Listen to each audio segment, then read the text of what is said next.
Good morning সবাইকে। সবাই কেমন আছো? আশা করি সবাই খুব খুব ভালো আছো এবং সুস্থ আছো। হ্যাপি উইথ শোনাতে তোমাদের স্বাগত জানাই। বড়দেরকে আমার প্রণাম, ছোটদের এবং সমাবেশী সকলকে ভালোবাসা জানিয়ে আজকের ব্লগটা শুরু করছি। আজকের ব্লগটা অবশ্য আজকের না, আজকের ব্লগটা কালী পুজোর দিনে। তো সকালবেলা আমি যে কিছু চকলেট তৈরি করে নিয়েছি। তোমরা সবাই জানো আমি কিন্তু কেক আর চকলেটেরও কাজ করে থাকি। তো যখন নিজের কাজ কেক আর চকলেট তৈরি করা, তখন মায়ের জন্য আমি নিজে কেন চকলেট তৈরি করে নিয়ে যাব না, তাই জন্য নিজেই চকলেট তৈরি করে নিয়েছি। আর তোমরা এখন বুঝতেই পেরে গেছো আমি কোথায় যাব। আর যারা বুঝতে পারোনি তারা ভিডিওটা দেখতে থাকো, বুঝে যাবে।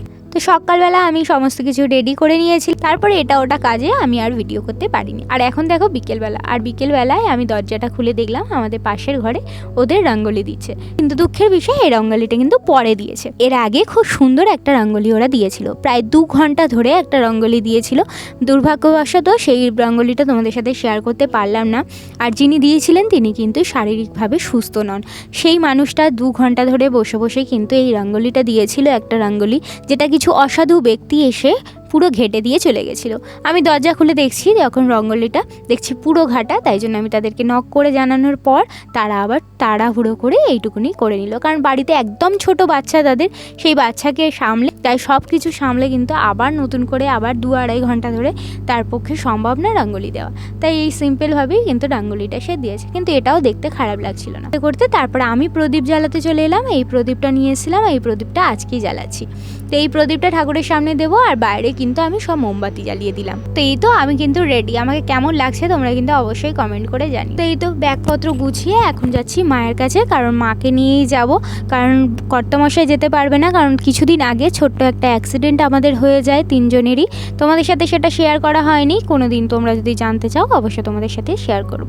তো আমার আর হিয়ার সেখানে অত বড় ক্ষতি হয়নি, কর্তামশাইয়ের কিছুটা ক্ষতি হয়েছে। তো তাই জন্য ঘরেই রয়েছে, আর আমি যাচ্ছি এখন পুজো দেওয়ার জন্য। তো এই তো চলেও এসেছি, এখন প্রায় রাত 10টা বেজে গেছে, 10:15-20 হবে। তো এই তো আমার মাকে নিয়ে আমি চলে এসেছি। তো এই দুজনে মিলে এখন যাব পুজো দিতে।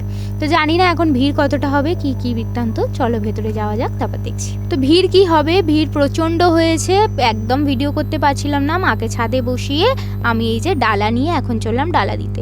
ডালাটা একদম ভেতরে দেওয়া যাবে না, যেহেতু 2টো ঘর আছে ডালা জমা দেওয়ার, সেখানেই জমা দিতে হবে। কারণ যখন বড় বড় পুজো হয় তখন সমস্ত ডালা ওখানে দেওয়া সম্ভব না, এখানেই ডালাগুলো জমা দিতে হয়। তো এখানেই আমি ডালা জমা দিয়ে দিলাম, নামগোত্র সমস্ত কিছু লিখে দিলাম, দিয়ে আমি চললাম এবার মায়ের কাছে। মাকে দর্শন করছি, মাকে ভালো করে একটু দর্শন করে নিয়েছি। আর তোমাদের জন্য একটা ছোট্ট ক্লিপ নিয়ে নিয়েছি, কারণ প্রচণ্ড ভিড়, এক ফোঁটা দাঁড়ানো যাচ্ছিল না। সেই মুহূর্তে একদম এলোমেলো হয়ে কোনো মতো ধাক্কা খেতে খেতে এইটুকুনি কেঁপে কোনো মতো তোমাদের জন্য ভিডিও নিয়েছি। তো যাই হোক, এখান থেকে তারপর গিয়ে আমি ওপরে বসেছিলাম। মা তো ছাদে বসেছিল, যেহেতু মা নিচুতে বসতে পারে না, ছাদে একটা উঁচু জায়গা করে মাকে তো বসিয়ে দিয়েছিলাম। ছাদে একবার এদিক ওদিক সেদিক করছিলাম, উসখুস করছিলাম যে যদি কোনো কাজ মায়ের কাজে হাত দিতে পারি, কারণ সবাই কাজ করছে দেখছি মন্দিরের সমস্ত সদস্যরা। তো আমিও যদি কিছু কাজে হাত দিতে পারি, কেউ যদি আমাকে বলে কিছু কাজে হাত দিয়ে দিতে, তাহলে ভালোই হয়। বেকার বসে থেকে সময়টা নষ্ট করছি, ভালোও লাগছিল না। তো মা কিন্তু মনের কথা বুঝে গেছে, মানে যেখানে সবাই ডালা দিচ্ছে, মানে সমস্ত কিছু একসাথে তো ডালা দিচ্ছে, তো সমস্ত কিছু ডালা একসাথে, এত লোকের ডালা যখন একসাথে পড়ে সেগুলো নষ্ট হয়ে যাওয়ার সম্ভাবনাই বেশি।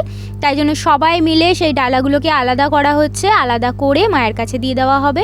মানে আস্তে আস্তে মায়ের কাছে সমস্ত পুজোটাই আর কি যাবে, আর তারপরে সেইগুলো কিন্তু তার ভক্তদের কাছে বিতরণ করে দেওয়া হবে। তো তারপরে এই যে অঞ্জলির সময় এখানটায় একটু ঝামেলা লেগে গেছিলো, তার কারণ হলো যেহেতু ছাদে বসেই সবাইকে অঞ্জলি দিতে হবে, মায়ের এই সামনে দাঁড়িয়ে কেউ দিতে পারবে না, কারণ অঞ্জলি একবার হবে। এখানে আমার কিছু বক্তব্য রয়েছে, অনেকে এখানে ঝামেলা করছিল, কিন্তু এখানে বোঝার বিষয় রয়েছে, কারণ মন্দিরটা ছোট এবং জায়গাটা প্রচণ্ড ছোট। সেই ছোট্ট জায়গায় এত মানুষের আগমন হয়েছিল, সেখানে সম্ভব ছিল না অত মানুষকে কিন্তু জায়গা দেওয়ার। আর যত রাত হচ্ছিল তত কিন্তু ভক্তরা আসছিল, এত ছোট জায়গায় সবাইকে দাঁড়াতে দেওয়ার একদমই পসিবল ছিল না। তাই জন্যই সব ছাদে বসেই অঞ্জলি দিতে হয়েছিল। সেখানে বুঝতে পারছি মন্দিরের ঠাকুরমশাই বা কর্তৃপক্ষেরও কোনো দোষ নেই, কিন্তু সাধারণ মানুষেরও কোনো দোষ ছিল না, কারণ তারা সারা দিন না খেয়ে মাকে দেখে একটু অঞ্জলি দিতে এসেছিল। তারাও সামনে দেখে মাকে একটু অঞ্জলি দিতে পারিনি, সেখানে সবাই একটু ভেঙে পড়েছিল। আমিও একটু ভেঙে পড়েছিলাম যে আমি কি সামনে দাঁড়িয়ে অঞ্জলি দিতে পারবো না। সত্যি কথা বলতে কান্নাও চলে এসেছিলো, অনেকে কেঁদেও ফেলেছিল। তো যাই হোক, মা চেয়েছিলেন, তাই জন্য আমি এখানে দাঁড়িয়ে মায়ের সামনেই আমি অঞ্জলি দিতে পেরেছিলাম। তো তো ভক্তি ভরে অঞ্জলি আরে দিয়ে এই যে ওপরে চলে এসেছি। আর প্রচণ্ড ভিড় ছিল, তো কোনো ভিডিও করতে পারিনি, কিছু করতে পারিনি, তাই জন্য মনটা খারাপ করে এখানে একটু বসেছিলাম। প্রসাদ আমার খাওয়া হয়ে গেছে। প্রসাদ দিয়েছিল আজকে লুচি, ছোলার ডাল, ছানার কোপ্তা এইসব দিয়েছিল, মিষ্টি, কলা এইসবই দিয়েছিল। কিন্তু যাই হোক আমি সেসবের কিছুই ভিডিও করতে পারিনি। আর কিছু মানুষ আছে যেমন যারা সিরিয়াল করে এবং যারা বড় বড় ইউটিউবার, তারা এসেছিলেন এবং তাদেরকে যথারীতি একটু তো জায়গা দেওয়াই হয়, তোমরা জানো সবাই। তো তারা ভালোভাবে ভিডিও করতে যাতে পারে সেই সুযোগটা তাদেরকে করে দেওয়াও হচ্ছিলো, তাই একদম সামনে তারা একটু ছিলেন। তো এইসবই চলছিল, তো আমরা আর সুযোগ পাইনি ভিডিও করার। তো যাই হোক, মাকে দেখতে পেয়েছি, মায়ের পুজো দিতে পেরেছি মন ভরে, এটাই আমার কাছে অনেক। তারপরে এই যে সকাল 6টা বাজে, তখন আমি আর মা বেরিয়ে পড়েছি বাড়ি যাওয়ার জন্য। এখন এখান থেকে বাস ধরবো আর সোজা বাড়ি।